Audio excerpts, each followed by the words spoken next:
ఇందులో 100% గోల్మాల్ జరిగింది.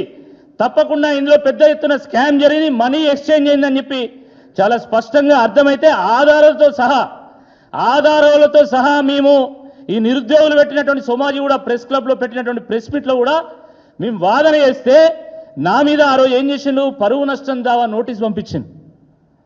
అంటే మేము వాస్తవాలు చెప్తే మీ పరువు పోయినట్టు ఫీల్ అయ్యిండు. మరి ఈరోజు హైకోర్టు ఇచ్చినటువంటి తీర్పు తర్వాత మీ పరువు ఉన్నదా పోయిందా? ఇప్పుడు ఎవరికి నోటీస్ ఇస్తారు? మీరు ఎవరి మీద కేసు పెడతారు?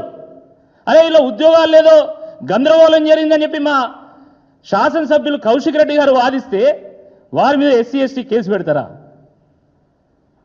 మరి ఇప్పుడు ఎవరి మీద కేసు పెడతారు? ఇప్పుడు మీది తప్పైందని తేలింది కదా, ఇప్పుడు మరి ఎవరి మీద కేసు పెట్టాలి? రేవంత్ రెడ్డి గారి మీద కేసు పెట్టానా? టీజీపీఎస్సీ చైర్మన్ మీద కేసు పెట్టానా? టీజీపీఎస్సీ సెక్రటరీ మీద కేసు పెట్టానా?